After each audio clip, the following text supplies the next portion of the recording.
The engine growled beneath the hood of the Scania like a sleeping beast.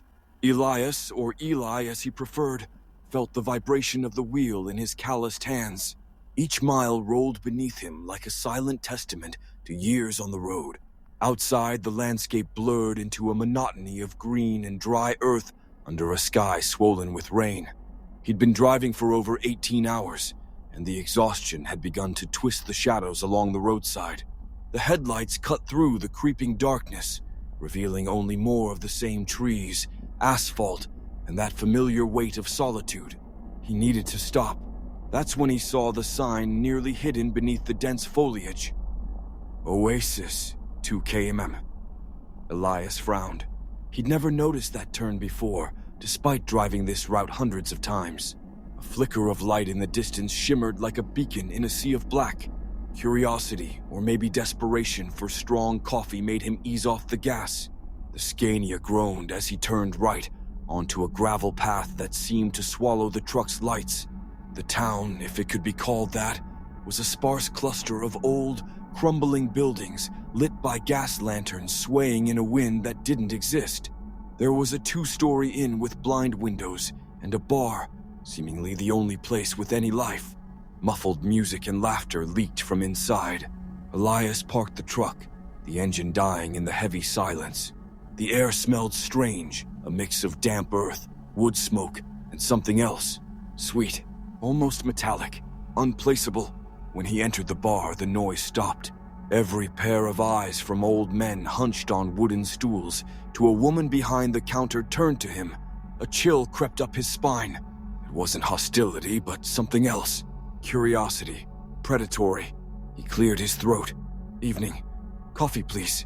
Maybe a hot shower if there's a room nearby. The woman smiled, though it never reached her eyes. She pointed to the inn across the street. The shower's there. And coffee. Here, we only serve the night elixir. She slid a dark glass toward him.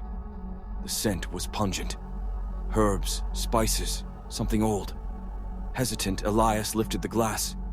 The music resumed, slower now, dragging. The laughter sounded like echoes. His fingers tingled. The inn was basic but clean.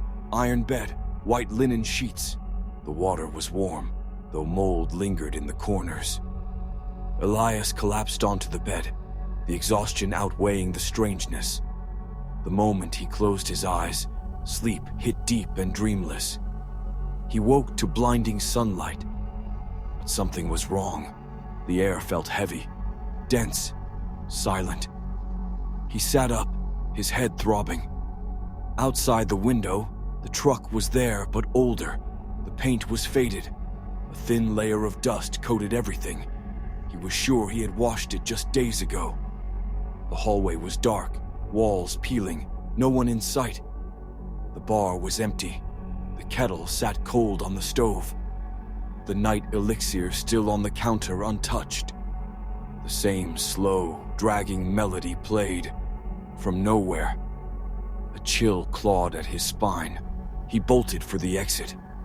The Oasis sign was still there, but older, covered in moss. He jumped into the truck. The engine stuttered, then roared to life. But when he tried to leave the town, Elias saw the impossible.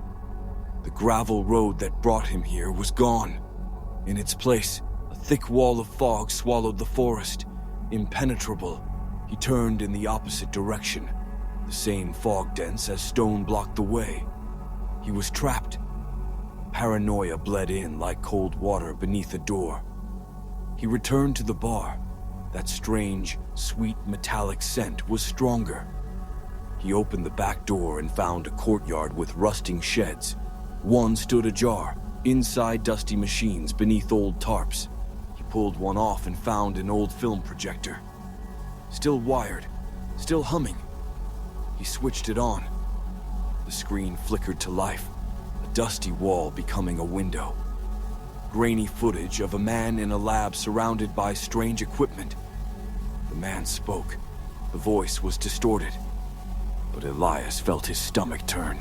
The simulation must continue. Prolonged exposure to the elixir is crucial. Disorientation parameters are active. Subject must believe he's trapped, that time is slipping. Phase, road to nowhere, is active. Elias stumbled backward, heart racing. A simulation? He was the subject? His eyes caught a broken mirror in the corner. His reflection older, gray-haired, deep lines across his face. He was in his early 40s, but that man looked over 60. Time had passed. He tried the inn's phone. It was dead, Moldy. His wallet empty. The truck radio static. His reality was dissolving. Days bled into weeks, or months. Time lost meaning. The town never changed. Same people, same bar, same smiles. When he asked about the fog, about the road, they only smiled. He tried to walk out. The fog pushed him back. One night, in despair, he grabbed an axe from the shed, swung it at the mist. It bounced. Like hitting glass, his mind began to crack. Flashes of his old life, his home, his wife, his kids, flickered behind his eyes. But the voices were muffled, faces twisted. Were they memories or projections? One morning, the inn was even more decayed. That smell-sweet metallic was unbearable. Down in the bar, the elixir glowed green. He sniffed it. Metal, ozone, and rotting flesh. He dropped it. The liquid sizzled, fumed. He coughed. The townsfolk turned to him, no longer smiling. Their faces blank, eyes empty. They rose slowly, like puppets on strings. Elias ran to the shed, switched on the projector. Grainy images returned. This time clearer. The man in the lab was him. His voice spoke. The subject is resisting. Expected. Denial and acceptance phases are essential for reality reprogramming. The memory of the elixir will be replaced. Time must seem paused. The loop must feel real. The feeling of entrapment must be absolute. The image changed, a translucent dome. Outside it, the real world. Cars speeding by, skies clear, and in one corner, his Scania, rusted, forgotten. He must believe he's aging, the voice continued. Though he remains in stasis, the illusion of time must persist. Elias collapsed. He wasn't aging. He was frozen, trapped in a simulation that he had helped create. His voice cold now spoke again. The final stage, acceptance. He must believe escape is impossible, that staying is the only safe option. The screen flickered again. An older Elias appeared. Far older, eyes vacant. I'm Elias. This is the road to nowhere. It's the only place I'm safe. I need to stay here. The recording ended. Elias looked at his hands. Wrinkled, stained, his hair gray. How long had he been here? A noise behind him. The townsfolk waiting at the door. Faces blank. He turned back to the projector. The screen blank now. But a low hum vibrated through the air through his skull. Outside, the fog pulsed. Was he insane? Or was this reality?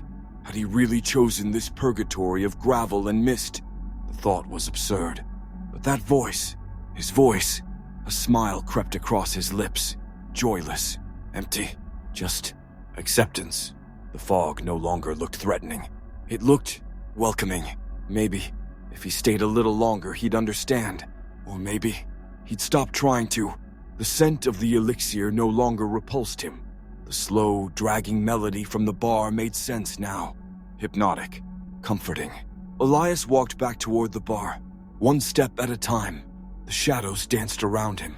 And the town, it felt like home. Our AI voice generator